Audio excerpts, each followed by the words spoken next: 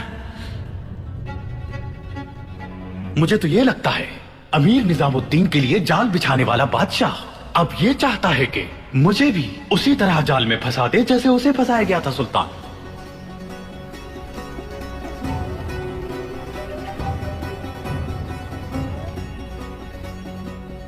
अगर आप सल्तनत के सारे वजीरों को कत्ल करके तमाम तर गद्दारी को खत्म करना चाहते हैं तो फिर सबसे पहले मेरा सर हाजिर है सुल्तान।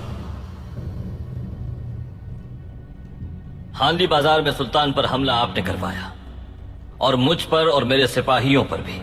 एरिस को मकतूब लिखने वाले भी आप ही थे अमीर सादतीन। क्या ये सच है एरिस? एकातरीना ने बताया था कि उस मकतूब पे कोई दस्तखत मौजूद नहीं। उस मकतूब में अर्तुगरुल सरदार कब और कहां जाएंगे सारी तफसील मौजूद थी। उस मकतूब पे क्या मेरे दस्तखत मौजूद थे एरिस? बीबी मरियम और हजरत ईसा की कसम खा और बताओ मुझे। जवाब दो इसका एरिस। नहीं थे।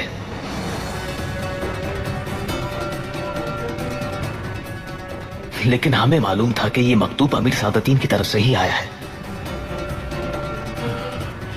शर्म आना चाहिए अर्तुगरुल सरदार, इस मलून आदमी की बातों में आकर मुझ पर इल्जाम लगाया। सुल्तान मुअज्जम, अमीर निजामुद्दीन के मामले में आपको बचाने वाला कौन था? मैं था।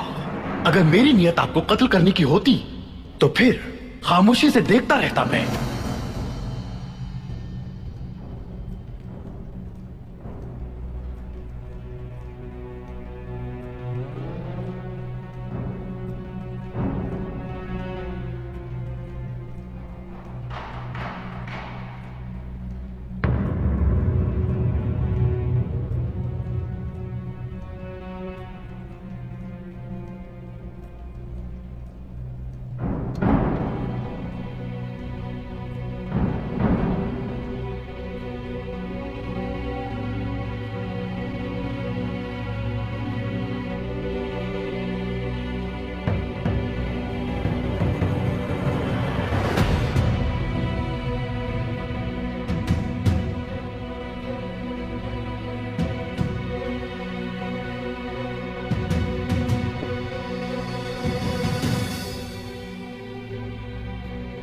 अशहदु अल्ला इलाहा इल्लल्लाह व अशहदु अन्ना मुहम्मदन अब्दुहु व रसूलुहु।